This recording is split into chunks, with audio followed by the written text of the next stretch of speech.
So for our listeners who are upcoming tech leaders, or who wants to level up their careers basically, so from the sales background, how do you think the technology is driving this sales basically?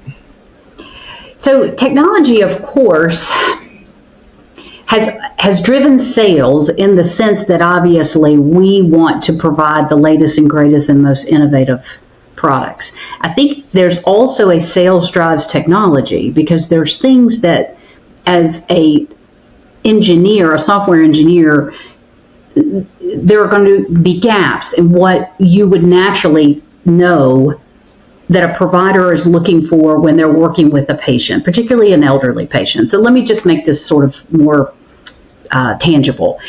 If you were to take the average elderly patient who's over 65, their ability to get on a virtual platform is somewhat limited by their own understanding of how virtual platforms work. So you can imagine there might be situations where the mere fear that they would look, like they were fumbling through all of that, can be very, very threatening to an elderly person, and they may say, I can't do that. I'm just going to come in anyway because I can't handle that.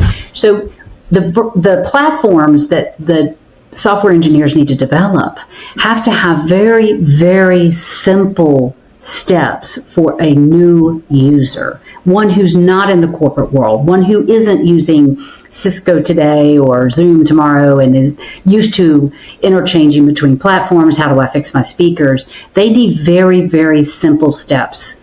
Or we have to provide them some sort of virtual assistance to get them online before they're actually interacting with their doctor, because that can be a very frustrating situation. So that's why I say sometimes technology drives sales and sometimes sales drives technology, because a salesperson who's out in the field might hear a clinician say, yeah, my older patients won't use this platform. They won't use it because it intimidates them. They don't know how to download it. They don't know what buttons to push. They don't know how to find the microphone. They don't know how to find the camera. So I think part of what we are challenged by as professionals is figuring out how to ingratiate ourselves, help them feel comfortable and welcome into a part of this world that they're not getting a ton of exposure to. So sales drives technology and technology drives sales. That is very interesting to know. So how is the area of marketing impacts these two?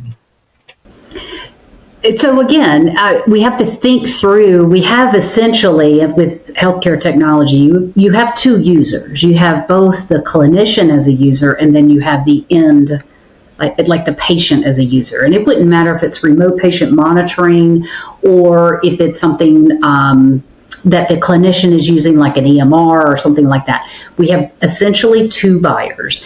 And in any B2B model, we know this, but we also have to recognize that the first buyer needs to have something that is facilitating an easier workflow or a faster workflow, more efficient, less error prone, less manual, automated population of certain fields, things that make it easier for them to do their job. If you do that, you're inviting them to say, hey, this is so simple, Libby, you've got to try it. You want to refill your prescription? Show you how easy it is to do it on this app. You don't even have to place the phone call to the pharmacy to refill your prescription. You can do it right from an app, that kind of thing, right? So the more comfortable the staff person is, or the clinician, provider, it could be a CNA, it could be anybody in that office, on helping those people use the tools that they have now at their disposal, the easier it is to get the end user to use it. Because that's the one step removed that all of us are as healthcare professionals, is that obviously I'm not with the 80-year-old who's trying the app for the first time. That staff person is. So that staff person has to be just as comfortable with whatever that technology is as the end user. And that would hold true for example, with like a heart rate monitor. It needs to be simple enough to use, simple enough to sync with whatever device that they have, so that that data pulls through for the clinician to view what their heart rate has been over the last, say, 90 days, or however often they measure their blood pressure. So there's still some learning curves that we have to think through, right? It's one learning curve for the clinician, it's another learning curve for the end user.